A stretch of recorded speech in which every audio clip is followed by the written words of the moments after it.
तो अभी हम लोग क्या करेंगे कि ये जो क्वेश्चन है इसको हम लोग मोमेंट डिस्ट्रीब्यूशन मेथड से सॉल्व करेंगे। ठीक, तो मोमेंट डिस्ट्रीब्यूशन से सॉल्व करने के लिए हम लोग के पास कुछ फार्मूलाज है जो हम लोग को याद करना पड़ेगा। ठीक है, तो जैसे मान लो कि ये है तुम्हारा एक सबसे जनरल केस है ना ये, जिसमें कि इंक्लाइंड लेग्स हैं।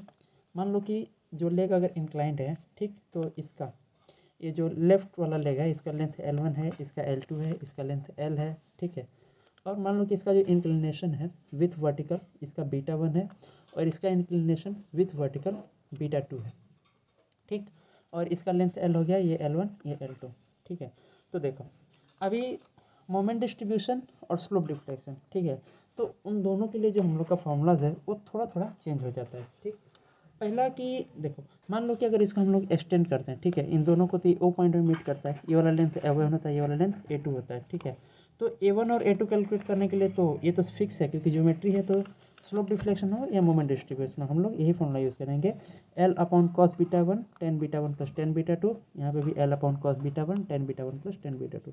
और जब A2 कैलकुलेट करना होगा तो ये जो β1 है चेंज हो गया, क्या हो जाएगा, β2 हो जाएगा और बाकी सेम रहेगा। ठीक, अब देखो जब हम लोग मोमेंट डिस्ट्रीब्यूशन कैलकुलेट करने जाते हैं तो उसमें हम लोग जब स्वे पढ़ते हैं ना, मान लो कि स्वे का क्या होता है कि जब इसमें कोई फोर्स लग रहा है और जिसकी वजह से ये जो हम लोग का फ्रेम है ये डिफ्लेक्ट कर जाता है। ठीक है, थोड़ा सा स्वे कर जाता है, तो मान लिया कि इसका जो ये वाला जो डिफ्लेक्शन है वो कितना एंगल है, डेल्टा है, मतलब ये जो लेंथ है वो कितना है, डेल्टा है। ठीक, तो क्या होगा कि मान लिया कि ये जो पॉइंट है ये पॉइंट है ए, ये हो गया AB और ये हो गया CD। ठीक, तो क्या होगा कि AC में जो डिफ्लेक्शन है, ठीक है, डेल्टा AC, इस केस में हम लोग क्या निकालेंगे कि डेल्टा AC निकालेंगे। ठीक है, फॉर मोमेंट डिस्ट्रीब्यूशन। और स्लोप डिफ्लेक्शन में हम लोग साई AC निकालते हैं। ठीक, अब डेल्टा AC का क्या फॉर्मूला हो गया, माइनस डेल्टा अपॉन कॉस β1। ठीक, माइनस इसलिए ना क्योंकि हम लोग क्या कर रहे हैं कि इसको हम लोग ऐसा कंसिडर कर रहे हैं कि ये जो डिफ्लेक्शन है ये क्लॉकवाइज डिफ्लेक्शन है। ठीक, तो क्लॉकवाइज डिफ्लेक्शन में क्या हो जाएगा, ये तुम्हारा नेगेटिव हो जाएगा। तो देखो, और ऐसे अगर ये एंटी क्लॉकवाइज डिफ्लेक्शन है इसका हो जाएगा पॉजिटिव हो जाएगा। ठीक, तो तुम्हारा ये डेल्टा ऐसे क्या हो गया, माइनस डेल्टा अपन कॉस β1, और साई ऐसे में क्या हो जाता है, नीचे में बस ये L1 ऐड हो जाता है। ठीक, तो माइनस डेल्टा अपन कॉस β1 ये हो जाएगा माइनस डेल्टा अपन L1 कॉस β1। ठीक है, देखो साई CD में क्या हो जाएगा, देखो साई CD के फॉर्मूला में यहाँ पे तो नॉर्मल रहेगा, ये tan β1 प्लस tan β2 हो गया, इसमें इसका लेंथ से डिवाइड हो जाएगा। वैसे इसका जो फॉर्मूला था क्या था, माइनस डेल्टा कॉस β2, इसमें क्या हो जाएगा L2 कॉस β2। ठीक, तो ये हो गया हम लोग का डिफरेंस स्लोप डिफ्लेक्शन में और मोमेंट डिस्ट्रीब्यूशन में। ठीक है, अच्छा ये जो साइन है देखो कि मान लो कि ये कोई ऐसा है ना फ्रेम है, जैसे मान ले कि ये है, तो मान लो कि मेरा ये वाला जो है ना ये मेरा ये वाला हाथ को रिप्रेजेंट करता है और ये वाला मेरा ये वाला हाथ है। ठीक है, देखो अगर मैं ऐसा मूव करता हूँ अपना हाथ को तो ये वाला हाथ मेरा क्लॉकवाइज मूव हो रहा है, एंटी क्लॉकवाइज मूव हो रहा है सॉरी, और ये वाला हाथ भी एंटी क्लॉकवाइज मूव हो रहा है ना दोनों। लेकिन उस केस में ये हम लोग का जो पेन है ये कैसे मूव कर रहा है, क्लॉकवाइज मूव कर दे रहा है। ठीक, मतलब इसका अपोजिट डायरेक्शन में मूव कर रहा है ना, तो देखो इसलिए इसका और इसका साइन AC और BD का, AC और BD का जो साइन है वो सेम है और इसका साइन क्या है, अलग हो जा रहा है। अगर ये दोनों पॉजिटिव होगा तो ये नेगेटिव हो जाएगा। ठीक है, तो बस इस चीज़ का ध्यान रखना है हमको ये फार्मूले के लिए। ठीक, तो अब हम लोग आते हैं अपना क्वेश्चन सॉल्व करने के लिए। तो देखो मान लो कि हम लोग को दिया है क्या ये, तो इसमें अब हम लोग क्वेश्चन के हिसाब से अपना अल्फ़ा जो सॉरी β1 β2 है उस चीज़ को हम लोग देख लेंगे कि देखो इसमें क्या है कि ये वाला पूरा स्ट्रेट लाइन है, सॉरी ये वर्टिकल है पूरा, तो β1 क्या हो गया हम लोग का 0 हो गया। अभी देखो यहाँ पे तो हम लोग को β2 नहीं दिया है। ठीक, तो β2 तो हम लोग को चाहिए भी नहीं ना, कभी भी β2 कैलकुलेट करने की ज़रूरत ही नहीं है। देखो हम लोग को यूज़ क्या करना है, tan β2 यूज़ करना है, β2 नहीं यूज़ करना है। ठीक, तो जैसे मान लो कि यहाँ पे ये 3 है ये 4 है और ये वाला लेंथ भी कितना दिया हुआ है, ये लेंथ 3 दिया हुआ है, ये वाला लेंथ 4 दिया हुआ है। तो अगर हमको कहेगा कि ये वाला एंगल अगर β2 है, ये वाला एंगल कितना हो गया, β2 हो गया, तो अगर हमसे कहेगा कि tan β2 बताओ तो मैं 3/4 लिख लिया मेरा, tan β2 perpendicular upon base cos β2 कितना हो गया, 4/5 हो गया। तो हमको tan β2 और cos β2 जो यूज़ करने आ गया, तो हमको β2 अलग से निकालने की जरूरत नहीं है, हमको tan β2 और cos β2 यूज़ करना है। ठीक, तो ये चीज़ था इसमें करने के लिए।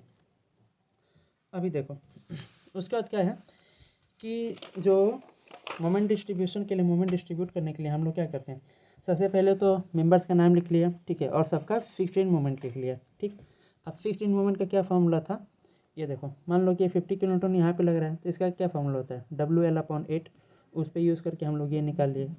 अभी देखो यहाँ पे BC पोर्शन में एक UDL लग रहा है, UDL की वजह से तुम्हारा क्या फॉर्मूला था, WL²/12, ठीक। तो उसका यूज़ करके हम लोग ये निकाले, ठीक है। तो फिक्स्ड इन मोमेंट का जो फॉर्मूला है वो हम लोग को याद होना चाहिए, कुछ कुछ फिक्स के लिए, जैसे कि यहाँ पे लग रहा है, अब ये कोई जनरल जगह लग रहा होगा, ठीक है, तो उसकी वजह से क्या आएगा, तो कुछ कुछ जो है हम लोग को याद होना चाहिए फिक्स्ड इन मोमेंट का फॉर्मूला, ठीक है, 3-4 याद करने से हो जाएगा। अभी देखो ये हो गया, ये फिक्स्ड इन मोमेंट हम लोग निकाल लिए। अब हम लोग को क्या निकालना है, K = I/L होता है। अब देखो AB और BA दोनों पोर्शन के लिए तो I सेम होगा, तो देखो क्या होगा, I/ इसका लेंथ कितना है, 4, ठीक। अब देखो, अब हम लोग अगर बात करें अपना BC पोर्शन के लिए, ठीक, तो BC पोर्शन क्या हो जाएगा, I/5, और CD पोर्शन के लिए क्या हो जाएगा, ये I/5 होगा। लेकिन यहाँ पे क्या है, हम लोग का ये पिन जॉइंटेड है, तो यहाँ पे तो मोमेंट ज़ीरो होता है, ठीक। तो अगर जहाँ पे हम लोग को ज़ीरो मोमेंट मिल जाता है, फिर नॉन मोमेंट हो जाता है, वहाँ पे हम लोग क्या करते हैं, अपना इक्वेशन को मॉडिफाई कर लेते हैं। तो यहाँ पे हम लोग ये स्टिफनेस को भी मॉडिफाई कर लेंगे, किससे, बाई फैक्टर 3/4 से, ठीक। तो इसको हम लोग 3/4 बना लिए, तो अभी क्या हो गया, 3I/20 हो गया। अब मान लो हम सबका बेस डिनोमिनेटर सेम करने से ये 4I/20, ये 5I/20। अब देखो, अभी आता है सबसे इम्पोर्टेंट, क्या है ये, डिस्ट्रीब्यूशन फैक्टर, ठीक है। डिस्ट्रीब्यूशन फैक्टर क्या होता है कि जब हम लोग क्या सोचते हैं कि मान लो कि ये B है पॉइंट, ठीक, तो B पॉइंट पे तो नेट मोमेंट ज़ीरो है, लेकिन जब हम लोग देख रहे हैं क्या है कि हम लोग का फिक्स्ड इन मोमेंट से यहाँ पे कुछ मोमेंट आ रहा है, यहाँ पे कुछ मोमेंट आ रहा है, लेकिन यहाँ पे तो मोमेंट ज़ीरो है, तो वही हम लोग करते हैं, क्या करते हैं, देखो कि मान लो कि B पॉइंट में देखा तो यहाँ पे एक मोमेंट आ रहा था, यहाँ पे एक मोमेंट आ रहा था, तो मैंने इसका ही अपोजिट मोमेंट यहाँ डिस्ट्रीब्यूट किया है, ठीक है, ताकि यहाँ पे जो नेट मोमेंट है वो क्या हो जाए, ज़ीरो हो जाए। मतलब मैं BA पॉइंट पे इतना मोमेंट अप्लाई किया और इस पॉइंट पे इतना मोमेंट अप्लाई किया, ठीक, जिसकी वजह से क्या हो गया, यहाँ पे नेट मोमेंट ज़ीरो हो गया। मतलब क्या हो रहा है कि हम लोग को कुछ मोमेंट अप्लाई करना होता है, ठीक। देखो अब मान लो कि B पॉइंट है, ठीक है, तो इस पर हम लोग को कुछ मोमेंट अप्लाई करना पड़ेगा, तो क्या होगा कि नेट मोमेंट हम लोग को डिस्ट्रीब्यूट करना पड़ेगा, कुछ मोमेंट इसमें, कुछ मोमेंट इसमें। वैसे इस पॉइंट के लिए कुछ मोमेंट इसमें, कुछ मोमेंट इसमें डिस्ट्रीब्यूट करना पड़ेगा। अब मान लो कि यहाँ पे अगर मैं देखूँ तो हमको कहाँ से मैं डिस्ट्रीब्यूट करूँगा, दूसरा तो है ही नहीं ना। जैसे यहाँ पे 2 पॉइंट्स है, तो कुछ मोमेंट यहाँ पे या कुछ मोमेंट यहाँ पे डिस्ट्रीब्यूट करने के लिए, लेकिन यहाँ तो जो मोमेंट लग रहा है उतना ही होगा। तो इसलिए हम लोग ये जो डिस्ट्रीब्यूशन फैक्टर है इस DC पोर्शन के लिए 1 ले लिए। इसके लिए क्या होगा हम लोग बाद में सोचेंगे, एक बार A पॉइंट को देख लेते हैं, ठीक है। AB के लिए देखो, तो AB पे मैं डिस्ट्रीब्यूशन फैक्टर नहीं लिया, ठीक है, 1 भी नहीं है, कुछ भी नहीं है, क्यों, क्योंकि AB पे तो ये तो क्या है, फिक्स सपोर्ट है, तो यहाँ पे तो मोमेंट आएगा ना, तो हमको यहाँ मोमेंट जीरो करना ही नहीं है।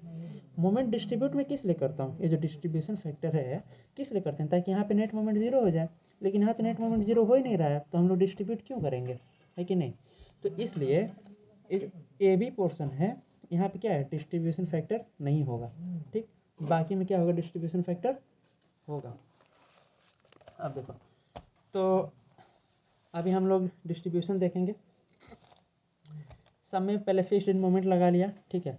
अब देखो BA पॉइंट पे क्या है कि यहाँ पे माइनस और ये प्लस, नेट मोमेंट कितना हो गया, इसमें से इसको घटा लिया। अब उसका ठीक निगेटिव मोमेंट हमको अप्लाई करना है, ठीक है। तो इसका ये हम लोग के पास क्या, डिस्ट्रीब्यूशन फैक्टर, उसे मल्टीप्लाई करें। हाँ, डिस्ट्रीब्यूशन फैक्टर कैसे कैलकुलेट करना है उसको एक बार देख लो। देखो ये क्या है, 5, ये है 4, तो 5:4 के 5:4 के रेशियो में डिस्ट्रीब्यूट होगा, तो ये 5/9, ये 4/9। वैसे इसमें और इसमें किस रेशियो में डिस्ट्रीब्यूट होगा, ये 5 और 3 के रेशियो में, सॉरी 4 और 3 के रेशियो में, तो ये 4/7 हो गया, ये 3/7 हो गया, ठीक। तो अभी क्या हो गया, देखो मैंने यहाँ पे डिस्ट्रीब्यूशन फैक्टर्स लिख लिए, फिक्स्ड मोमेंट लिख लिया, ठीक है। अभी देखो क्या किया, यहाँ पे देखो नेट मोमेंट कितना लग रहा है, 37 - 25 कर लिया, कितना 37 - 25 कर लिया, सो 37.5 है ना, 0.5, तो कितना आ गया 12.5। अब हमको क्या करना है, अगर यहाँ पे नेट मोमेंट 12.5 लग रहा है तो हमको यहाँ पे टोटल का कितना, माइनस का 12.5 मोमेंट लगाना पड़ेगा। तो हमको टोटल मोमेंट कितना चाहिए, माइनस का 12.5, ठीक। तो अब मैं इसको लाने के लिए इधर में कितना मोमेंट लगाऊंगा, 5/9 से मल्टीप्लाई करूँगा, तो कितना आ गया, -6.94, ठीक। और वैसे उस साइड में कितना हमको चाहिए, 4/9 से मल्टीप्लाई करूँगा, कितना आ गया -5.56। ठीक, इसी तरह से हम लोग यहाँ पे मोमेंट को डिस्ट्रीब्यूट किए। ठीक है, और देखो डीसी पे तो लग ही नहीं रहा था, तो यहाँ पे मैं मोमेंट कहाँ से डिस्ट्रीब्यूट करूँगा। अगर कुछ मान लो 5 लगता तो -5 यहाँ मैं लगाया होता, यहाँ 0 होता, यहाँ पे कितना आ जाएगा, 0 हो जाएगा। ठीक, अब देखो इसके बाद क्या आता है, कैरी ओवर आता है। कैरी ओवर का क्या मतलब है कि ये बी ए पॉइंट पे तो कोई मोमेंट लग नहीं रहा था, लेकिन मैं क्या किया, यहाँ पे एक मोमेंट लगाया, तो इसका वजह से क्या होगा कि ये जो बी ए मेंबर है ना, इसका फिक्स सपोर्ट पे एक कैरी ओवर मोमेंट आएगा। समझ आया, कैरी ओवर मोमेंट का क्या मतलब है कि ए बी का है तो बी ए पे जाएगा, बी सी का है तो सी बी पे जाएगा, सी बी का है तो बी सी पे आएगा, कहीं सी बी का इधर नहीं जाएगा मोमेंट। ठीक है, जैसे मान लो कि ये मोमेंट था, अगर मैं यहाँ पे मोमेंट लगाता हूँ तो इसका कैरी ओवर इधर आएगा, और अगर यहाँ पे मोमेंट लगाता हूँ तो उसका कैरी ओवर इधर जाएगा। अगर यहाँ पे मोमेंट लगाता हूँ तो इसका कैरी ओवर इधर में आएगा, और यहाँ पे अगर मोमेंट लगाया तो कैरी ओवर किधर आएगा, इधर आएगा। लेकिन फिर से अगर मैं इस केस की बात करूँ, मैं क्या किया, ठीक, तो ये हो गया हम लोग का क्या, मोमेंट डिस्ट्रीब्यूशन। ठीक है, अभी तो इसी सेम तरीके से हमने क्या किया, मोमेंट को डिस्ट्रीब्यूट करके यहाँ पे नेट मोमेंट निकाल लिया। ठीक, अभी हम लोग को क्या करना है, इसके बाद हम लोग को फ्री बॉडी डायग्राम बनाना है। ठीक, तो मान लो कि इसका हम लोग फ्री बॉडी डायग्राम बनाते हैं, कहाँ पे, यहाँ पे। देखो क्या हो रहा है कि पहला तो लिया A B member, A B member में देखो यहाँ पे कितना लग रहा है, 17.975, मान लो कि कितना है, 18 है, प्लस है मतलब क्या है, एंटी क्लॉकवाइज। तो देखो यहाँ पे कितना लग रहा है, ए बी पोर्शन पर कितना लग गया, 18 एंटी क्लॉकवाइज में। बी ए में देखो माइनस है मतलब क्लॉकवाइज, तो क्लॉकवाइज में कितना लगा दिया, 39.1, और ये जो लोडिंग लग रहा था। ठीक है, अभी उसी तरीके से यहाँ पे देखो ए बी ए में कितना लग रहा था, माइनस का 39.1, तो देखो यहाँ पे सॉरी, हाँ ये वाला बी सी में प्लस का 39.1 लग रहा है ना, तो ये हो गया बी सी, यहाँ पे प्लस 39.1 मतलब एंटी क्लॉकवाइज। वैसे यहाँ पे इस तरीके से। ठीक है, ये सारा मोमेंट मैंने लगा लिया जो यहाँ पे दिया था, और ये मेरा क्या हो गया, यूटीएल हो गया। ठीक, अब देखो अब हमको क्या करना है कि अभी इसको इसको और इसको सॉल्व करना है। ठीक है, तो देखो क्या हो रहा है कि मैं मान लूँगा कि इसको क्या है, मेरा एक बीम है जिसपे ये जो ब्लैक कलर से है ये लोडिंग्स लग रहा है। ठीक है, क्या हो रहा है कि हमको ये लोडिंग लग रहा है ना, एक ये लोडिंग लग रहा है, एक ये लोडिंग लग रहा है, एक ये लोडिंग लग रहा है। तो देखो क्या होगा कि अभी तो हमको ये रिएक्शन कैलकुलेट करने आता ही है कि मान लो कि ये जो 50 है, ठीक है, तो इसकी वजह से यहाँ पे कितना इधर में फोर्स लग रहा होगा, तो 50 की वजह से तो इधर में 25 किलो न्यूटन का फोर्स आ रहा होगा। ठीक, अपवर्ड डायरेक्शन में। लेकिन ये जो मोमेंट है इसका वजह से भी तो यहाँ पे रिएक्शन आएगा ना, तो इसको मैं कैसे कैलकुलेट करूँगा। ठीक है, तो इसको एक बार देखो, मान लो कि ये तुम्हारा 39.5 इधर में लग रहा है और 18 इधर में लग रहा है, तो मेरा नेट मोमेंट किधर में आ रहा है, इस डायरेक्शन में आ रहा है कि नहीं आ रहा है। तो इसको रजिस्ट करने के लिए हमको ये डायरेक्शन में एक मोमेंट चाहिए, मतलब इसमें इस डायरेक्शन में फोर्स लगेगा और इसमें इस डायरेक्शन में फोर्स लगेगा, और जिसका वैल्यू कितना हो जाएगा हम लोग के पास 39.1 माइनस ये वाला हो गया 18, और डिवाइडेड बाई कितना हो गया, ये वाला जो टोटल लेंथ हो गया जो कि हम लोग को 4 दिया हुआ था ना, तो ये हो गया 39.1 माइनस 18/4। ठीक है, कितना आ गया 5.72। ठीक, अब देखो तो ये हो गया इस डायरेक्शन में लग रहा है ना, तो हमको इस डायरेक्शन टोटल मोमेंट कितना होगा, ये 25 लग रहा था, 25 में से इसको घटा लूँगा मैं, तो मैं क्या करूँगा 25 में से इस वैल्यू को घटा लूँगा, जितना आया मेरा 19.725। ठीक, तो यहाँ से हमको कैलकुलेट हो गया कि इधर में हमको कितना फोर्स चाहिए, क्योंकि अभी देखो यहाँ पे भी कुछ लगेगा लेकिन उसका हमको ज़रूरत नहीं है। ठीक है, उसके बाद क्योंकि उसको हम लोग बाद में इसको हम लोग बाद में अलग तरीके से कैलकुलेट करेंगे। ठीक, अब देखो एक तुम्हारा हम लोग का ये चीज़ हो गया। अब उसके बाद अगर अगला मैं आऊँ किस पे, इस बीम पे। ठीक, तो देखो क्योंकि हमको मेन क्या कैलकुलेट करना है ना कि यहाँ पे जो रिएक्शन पे है ना, यहाँ पे जो फोर्सेस हैं उनको पता करना है। ठीक है, मेनली हम लोग का टारगेट वही है। अब देखो जैसे मान लो कि ये हो गया, यहाँ पे कितना लग रहा है 18, तो ये अगर इस डायरेक्शन में फोर्स है तो इसको रेस्ट करने के हमको इस डायरेक्शन में मोमेंट चाहिए, तो ये वाला फोर्स कैसा होगा, ये डायरेक्शन में होगा, और इसका वैल्यू क्या होगा 18.46 डिवाइडेड बाई ये वाला लेंथ, जिसका वैल्यू कितना है 5 है। तो हो गया 18.46 डिवाइडेड बाई 5 कितना आ गया हम लोग का 3.69 आ गया ना। अब देखो, तो अगर हमको ये वाला वैल्यू पता चल गया, ये वाला वैल्यू पता चल गया, अब मैं क्या करता हूँ कि इन सभी चीज़ों को मर्ज कर देता हूँ। ठीक, तो क्या होगा कि ये जो 19.725 था यहाँ पे आ गया। ठीक, और 18 किलोमीटर का जो मोमेंट था वो भी यहाँ पे लगेगा। अब मैं अगर इस पॉइंट का बात करूँ, ठीक है, तो देखो बी पॉइंट पे इधर में एंटी क्लॉकवाइज मोमेंट लग रहा है, इधर में क्लॉकवाइज मोमेंट लग रहा है, दोनों से में कैंसिल हो गया, कोई मोमेंट नहीं है यहाँ पे, सिर्फ ये वाला यूडीएल आ गया। इस पॉइंट की बात करो तो ये मोमेंट कैंसिल हो गया, कोई मोमेंट नहीं है यहाँ पे, सिर्फ यूडीएल आ गया, और यहाँ पे ये वाला फोर्स लग रहा है, यहाँ पे कोई मोमेंट नहीं आ रहा है। क्यों नहीं आ रहा है? क्योंकि ये वाला हम लोग का पिन जॉइंटेड है। आप देखो, तो यहाँ तक तो हो गया हम लोग का नॉर्मल, अभी तक मोमेंट डिस्ट्रीब्यूशन चल रहा था। अब इसके बाद आएगा मैथमेटिक्स पार्ट।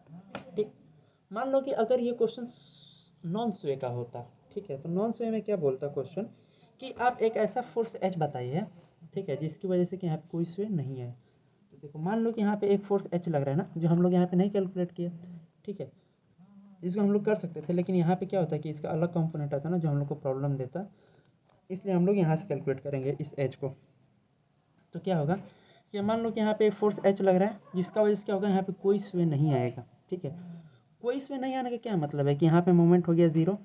ठीक, अब देखो, तो मैं क्या करूँगा कि ए पॉइंट पे मोमेंट को ज़ीरो कर लूँगा। अभी उसके लिए हमको क्या, ये वाला लेंथ और ये वाला लेंथ चाहिए। तो इसीलिए जो हम लोग फॉर्मूला लिखे थे A1 और A2 का, देखो A1 A2, A1 का क्या फॉर्मूला है बोलो, L/cos β1 tan β1 प्लस tan β2। ठीक, तो देखो L हम लोग के केस में कितना है, ये वाला जो लेंथ है 5 है, तो हो गया L अपॉन मतलब 5 अपॉन cos β1। β1 क्या है, जीरो, cos जीरो क्या होता है ज़ीरो, तो उसको मैंने cos जीरो 1 होता है, उसको नहीं लिखूँगा, इंटू tan β1 प्लस tan β2।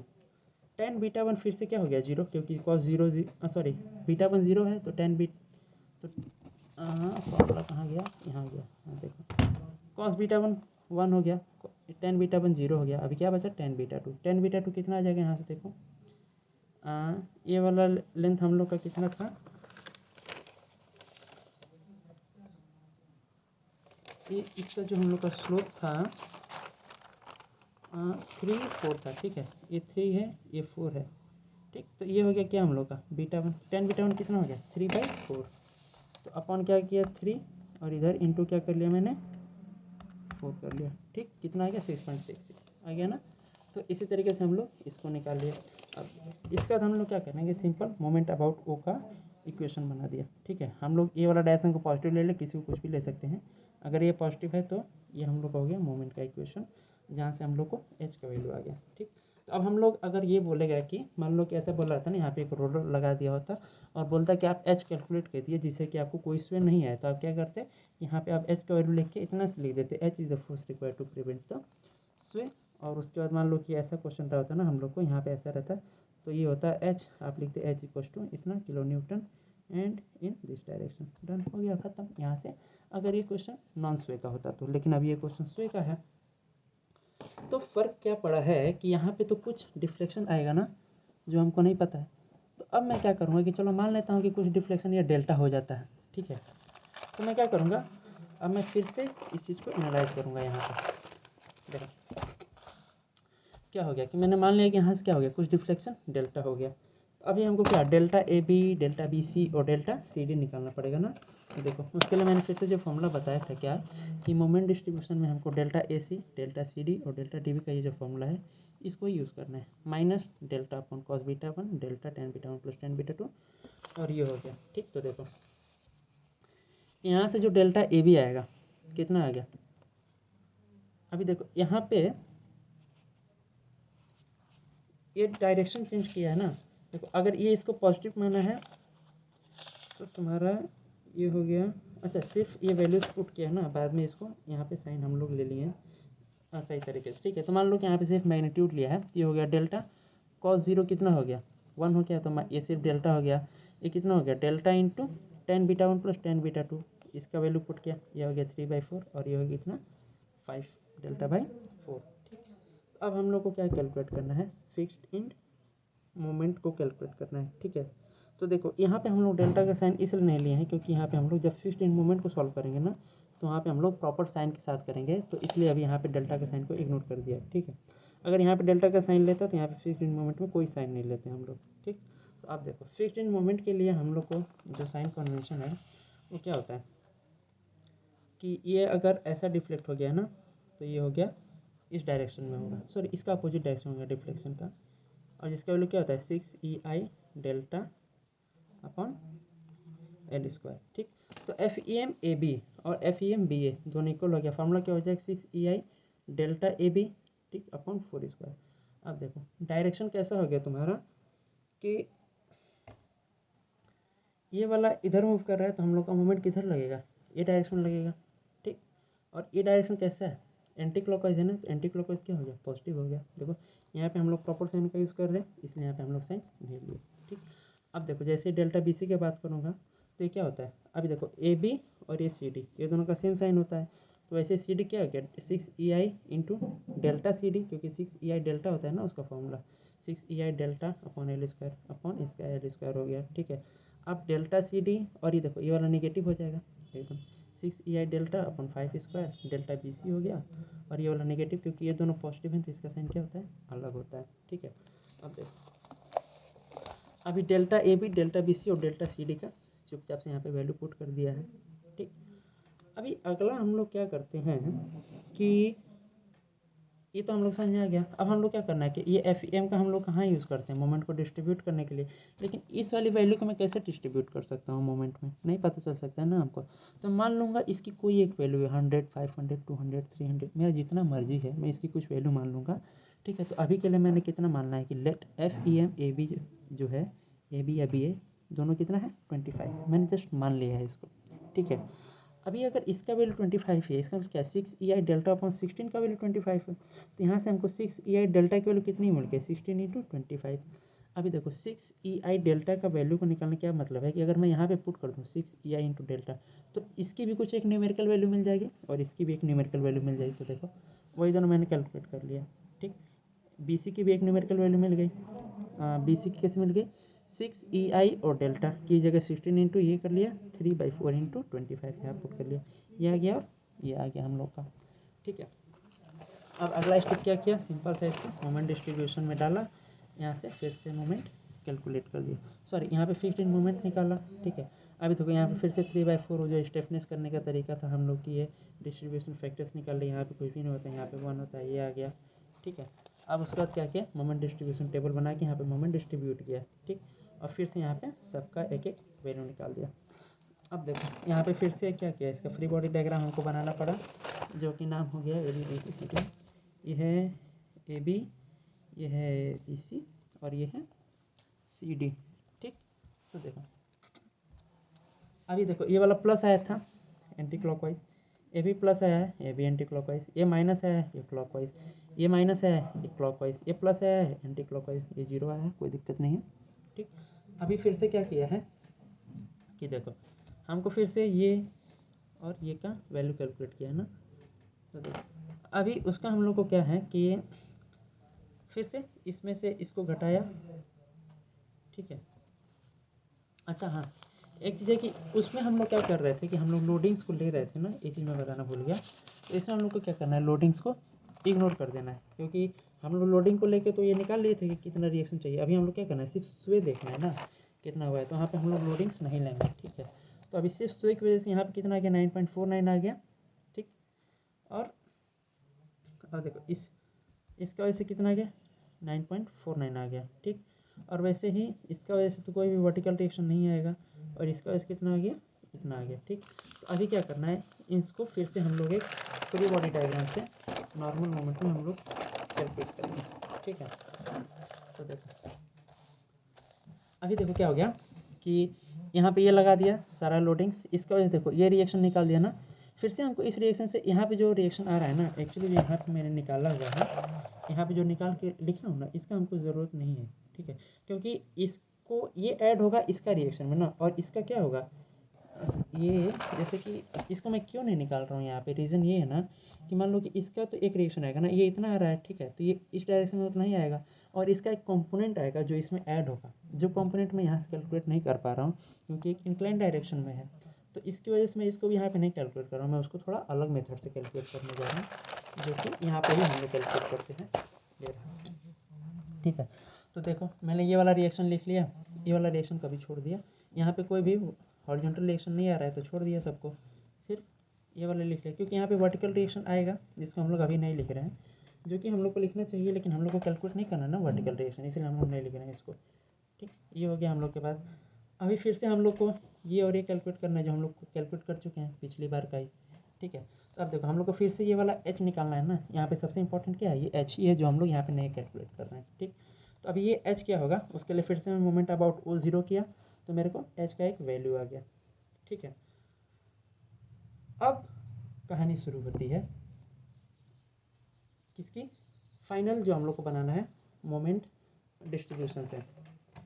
क्या हुआ है ये कि देखो, जब एक बार हम लोग दोनों को एक साथ देखते हैं ना, ठीक है, तो अगर मैं दोनों को एक साथ देखूँ यहाँ पे तो क्या हो रहा है, देखो ये जो पहला केस था कि इसमें क्या हो रहा है कि ये एच फोर्स इधर में लग रहा है ना नॉर्मल कंडीशन में, ठीक है, और फिर क्या हुआ, हम लोग जब स्वे कंडीशन में एच फोर्स इधर लग रहा है, लेकिन जब हम लोग चाहते हैं कि स्वे ना रहे, ठीक है, जब चाहते हैं हम लोग कि स्वे ना रहे तो क्या होगा कि नेट जो एच है यहाँ पे ज़ीरो होना पड़ेगा।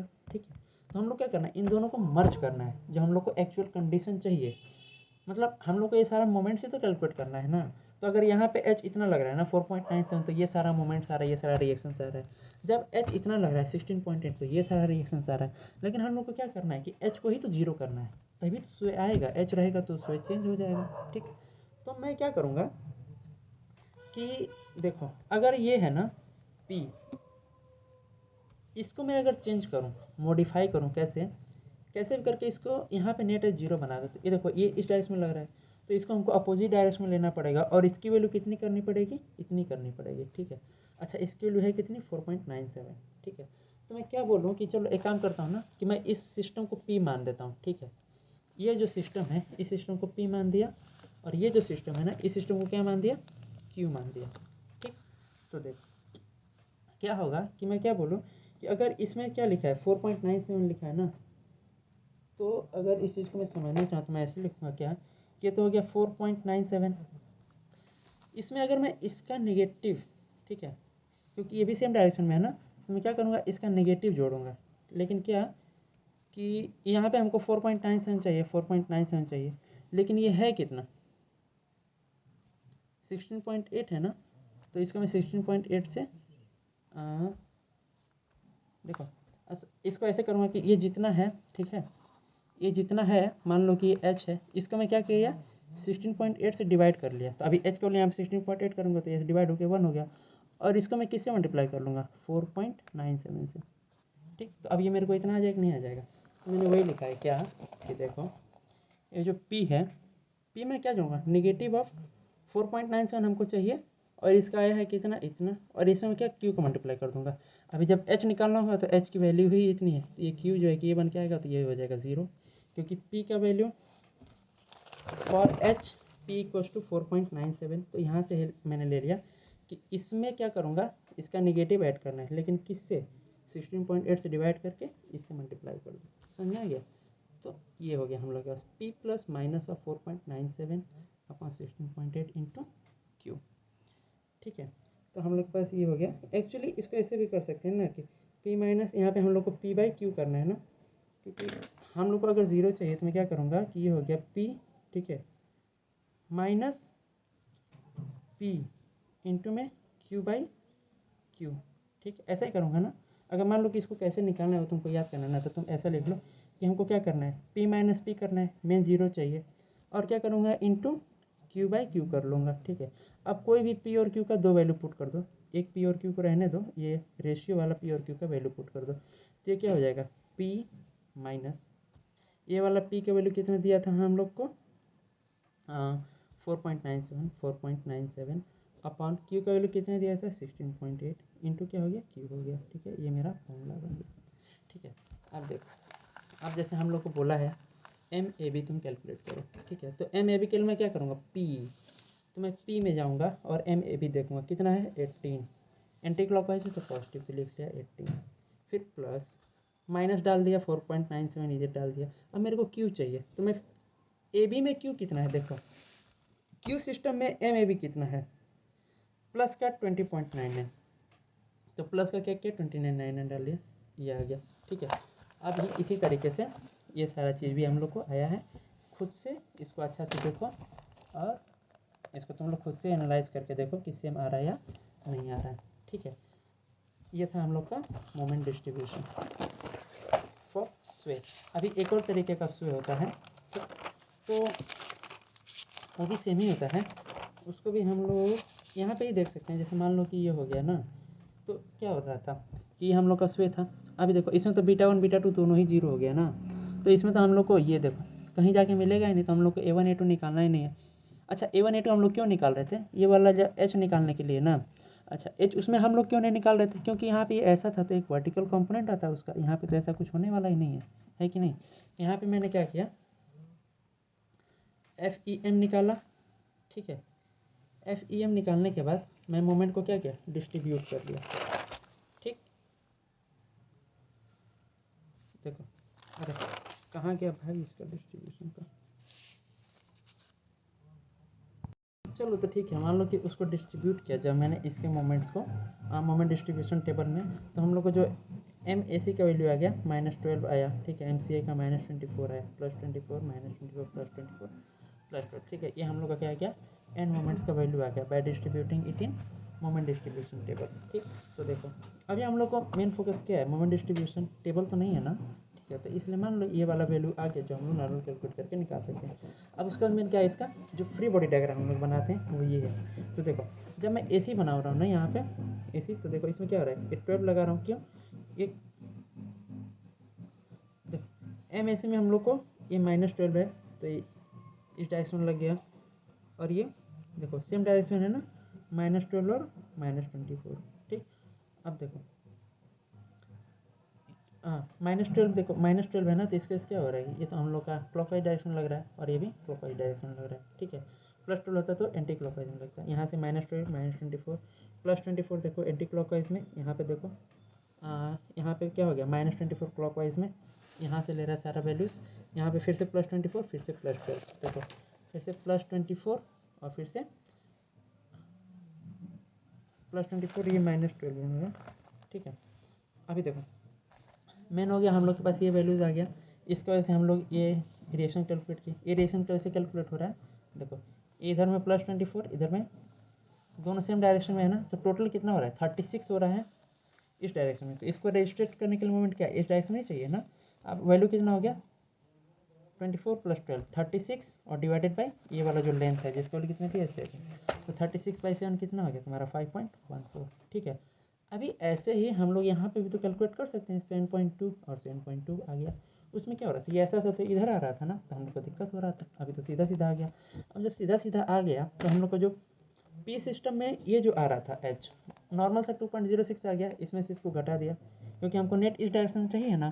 तो क्या हो रहा है, ये 7.2 इधर 5.14 इधर, तो नेट कितना आ गया 2.06 इधर आ गया। तो अब मैं यहाँ से क्या लिख दूँगा कि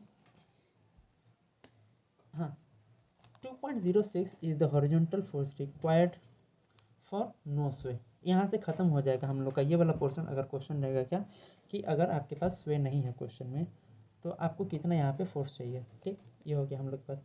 लेकिन अभी हम लोग क्या दिया है, स्वे दिया हुआ है, तो फिर से मैं क्या करूँगा, यहाँ पे डेल्टा लिख लिया, यहाँ पे डेल्टा लिख लिया। ठीक है, तो अभी देखो डेल्टा आ गया, डेल्टा आ गया, तो इसकी वजह से हम लोग को क्या फिक्स्ड मोमेंट्स निकालेंगे सारा। फिक्स्ड एंड मोमेंट निकालने के लिए यहाँ पे देखो नॉर्मली डेल्टा यूज़ करेंगे ना, क्योंकि हम लोग को क्या निकालना था, जो हम लोग डेल्टा का जो फॉर्मूला यूज़ करते थे डेल्टा ऐसे cos β1 और cos β2 दोनों ही तो जीरो है। जो ये अगर β1 β2 जीरो है तो ये डेल्टा आएगा, ये भी डेल्टा आएगा।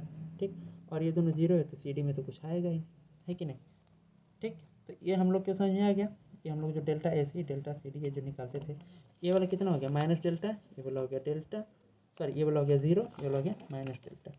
ठीक है, तो अभी देखो FEM AC इक्वल्स टू क्या था -6 EI डेल्टा जो कि सिर्फ डेल्टा है अपॉन एल स्क्वायर यानी कि 49 हो गया। क्या था formula, -6 EI delta upon L square. इसका एल कितना है 7, तो 7 स्क्वायर कितना हो गया 49। ठीक, अभी देखो ये कैसा मूव कर रहा है, ये डायरेक्शन में मूव कर रहा है ना, तो इसका वजह जो हम लोग का मोमेंट आएगा क्लॉकवाइज डायरेक्शन में आएगा। क्लॉकवाइज क्या होता है, नेगेटिव होता है, तो ये हो गया नेगेटिव। ठीक है, 6 EI into delta, normal normal delta क्यों हो गया समझ में आ गया। सी डी का डेल्टा जीरो क्यों हो गया, डेल्टा सी डी जीरो क्यों हो गया, क्योंकि यहाँ पे देखो जो डेल्टा सी डी का फॉर्मूला था बीटा 1 और बीटा 2 दोनों जीरो है।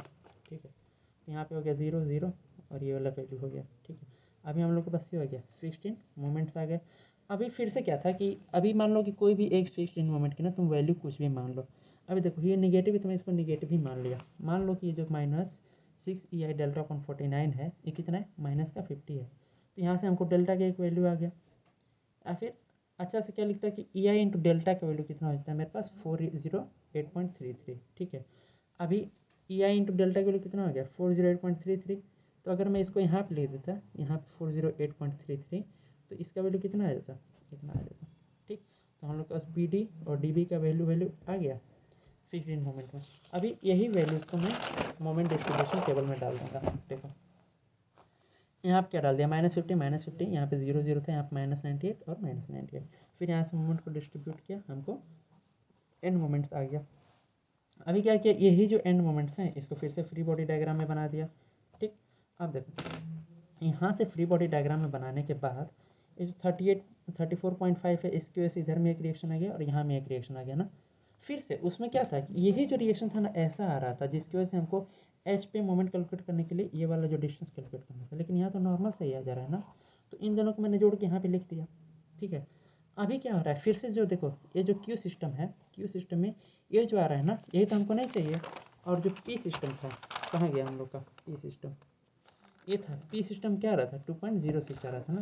तो एक काम करते हैं इसको हम लोग फिर से बना के एक बार दोनों को हम लोग साथ साथ एनालाइज करते हैं ना कि हम लोग को समस्या कैसा। ठीक, तो देखो यहाँ पे देखो ये था पी सिस्टम, ये था हम लोग का क्यू सिस्टम। पी सिस्टम में एच कितना आ गया 2.06। तो अब देखो यहाँ पे क्या लिखते हैं, H is the horizontal force required to resist sway. अगर हम लोग का सिर्फ स्वे तक क्वेश्चन होता तो यहाँ तक खत्म हो जाता। अब नॉन स्वे दे दिया है इसलिए क्यू करके मैंने ये निकाल लिया। अब देखो इस केस में क्या है कि फिर से हमको क्या करना था कि P माइनस पी करना है नेट जीरो लाने के लिए। ठीक है, P माइनस पी इंटू में क्या कर दूंगा Q बाई क्यू कर दूंगा। अभी इसी P और Q की वैल्यू हमको पुट करनी है। ठीक है, तो देखो अभी माइनस पी होगा या प्लस पी होगा, ये देखो ये दोनों क्या है अपोजिट डायरेक्शन है ना, तो इन दोनों को तो हमको जोड़ के जीरो लाना है, क्योंकि एक्चुअली तो -34.4 है ना इस डायरेक्शन। अगर मैं इस डायरेक्शन को पॉजिटिव लूँ तो ये तो 2.06 होगा ना। पी और क्यू के लिए हमको पुट करनी है, तो मैंने लिख दिया पी माइनस, मान लो कि अगर पॉजिटिव हो गया ठीक है, तो 2.06 में इस डायरेक्शन को पॉजिटिव ले रहा हूँ, तो ये क्या हो रहा है इस डायरेक्शन में आ रहा है, तो ये क्या हो जाएगा हम लोग को माइनस का 34.4 इंटू क्या हो गया क्यू हो गया। ठीक, तो यहाँ से क्या आ रहा है कि ये माइनस माइनस इधर आके प्लस हो गया, तो P plus 2.06 upon 34.4 into Q. ये हो गया हम लोग का एनालिसिस सिस्टम। ये हो गया कि हम लोग का